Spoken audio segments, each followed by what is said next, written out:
तो उत्तर प्रदेश में junior assistant की 5,512 भर्तियां, ये वाकई में एक बहुत बड़ा मौका है ना। लेकिन सबके मन में जो सबसे बड़ा सवाल है वो ये है कि अपनी प्रेफरेंस लिस्ट कैसे भरी जाए। तो चलिए आज इसी सवाल का जवाब ढूंढते हैं और देखते हैं कि कौन से डिपार्टमेंट्स हैं टॉप पर। तो वही सबसे बड़ा सवाल कि इन 5,512 भर्तियों में सबसे अच्छा विभाग आखिर है कौन सा।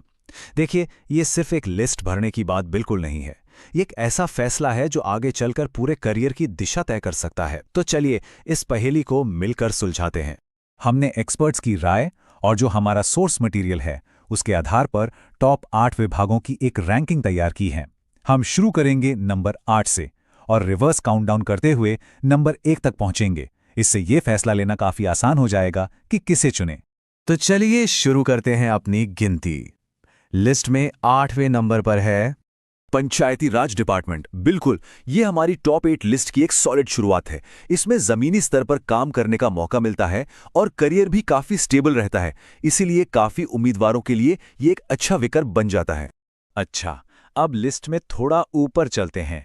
7वें नंबर पे जो डिपार्टमेंट है वो है लैंड अध्यारोपित निदेशालय, मतलब कि लैंड एक्विजिशन डायरेक्टोरेट। जैसा नाम से ही साफ है, ये डिपार्टमेंट जमीन अधिग्रहण जैसे काफी महत्वपूर्ण मामलों को हैंडल करता है और इसीलिए हमारी रैंकिंग में इसकी एक खास जगह बनती है। गिनती जारी है और अब बारी है नंबर 6 की। तो छठे स्थान पर हैं रेवेन्यू डिपार्टमेंट का हेडक्वार्टर। हाँ, यहां एक बात पर गौर करना जरूरी है कि एक हेडक्वार्टर लेवल की पोस्टिंग है। इसका मतलब साफ है, पोस्टिंग अक्सर राजधानी में ही होती है और पॉलिसी मेकिंग के काफी करीब काम करने का मौका मिलता है। और अब हमारी लिस्ट के ठीक बीच में यानी 5वें नंबर पर जो डिपार्टमेंट आता है वो है माध्यमिक शिक्षा परिषद। देखिए, एजुकेशन सेक्टर से जुड़ा हुआ ये विभाग एक बहुत ही प्रतिष्ठित ऑप्शन माना जाता है, खासकर उन लोगों के लिए जिनकी रुचि स्टेट की एजुकेशन सिस्टम में योगदान देने की है।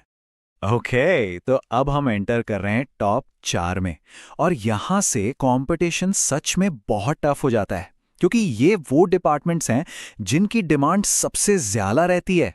चौथे स्थान पर है यूपी प्रोजेक्ट्स कॉरपोरेशन लिमिटेड। ये डिपार्टमेंट स्टेट के बड़े बड़े इंफ्रास्ट्रक्चर प्रोजेक्ट्स से जुड़ा है, जिससे ये एक बहुत ही डायनामिक और पावरफुल करियर ऑप्शन बन जाता है और शायद यही वजह है कि ये अक्सर टॉपर्स की पसंद में शामिल रहता है। तो अब माहौल थोड़ा और सीरियस हो रहा है क्योंकि हम टॉप 3 में पहुंच चुके हैं और तीसरे नंबर पर दोबारा से रेवेन्यू डिपार्टमेंट। लेकिन रुकिए, इस बार डिस्ट्रिक्ट लेवल पर। यह काफी दिलचस्प है ना, कि डिस्ट्रिक्ट लेवल की पोस्टिंग को हेडक्वार्टर से भी ऊपर रैंक किया गया है।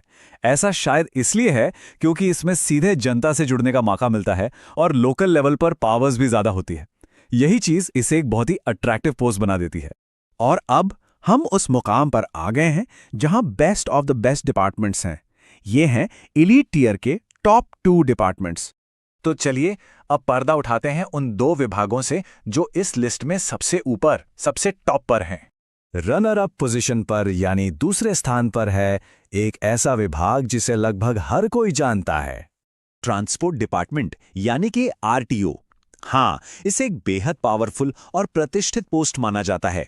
इसका सीधा संबंध आम जनता से होता है और बिल्कुल यही वजह है कि ये टॉपर्स की पहली पसंदों में से एक होती है। और अब वो पल जिसका सबको इंतजार था, नंबर 1 का ताज आखिर किस डिपार्टमेंट के सर सजता है? कौन सा है वो विभाग जो हर कैंडिडेट का सपना होता है? हमारे सोर्स मटेरियल के मुताबिक इस विभाग के बारे में कहा जाता है कि ये क्रीम है, सोच से भी परे। मतलब साफ है कि ये विभाग हर उम्मीद से बढ़कर है। और नंबर 1 पर है स्टैम्प शुल्क विभाग। जी हां, स्टैम्प ड्यूटी ऑफिस। ये विभाग इस लिस्ट में अनडिस्प्यूटेड नंबर 1 है। इसको क्रीम ऑफ द क्रॉप इसलिए माना जाता है क्योंकि इसका सीधा कनेक्शन स्टेट के रेवेन्यू से है और इसे एक बेहद ही इन्फ्लुएंशियल और महत्वपूर्ण विभाग के रूप में देखा जाता है। तो चलिए इस पूरे एनालिसिस को एक बार जल्दी से समराइज कर लेते हैं ताकि सबसे जरूरी जानकारी आसानी से याद रहे। तो ये है टॉप 3 की फाइनल पिक्चर। नंबर 1 पर स्टाम्प शुल्क, नंबर 2 पर आरटीओ और नंबर 3 पर डिस्ट्रिक्ट लेवल का रेवेन्यू डिपार्टमेंट। प्रेफरेंस लिस्ट भरते समय इस हायरार्की को जरूर ध्यान में रखना होगा। तो अब सवाल ये उठता है, इस पूरी जानकारी के बाद पहली पसंद कौन सी होनी चाहिए? करियर के लिए कौन सा रास्ता चुना जाए? ये एक ऐसा सवाल है जिस पर सोचना बहुत जरूरी है।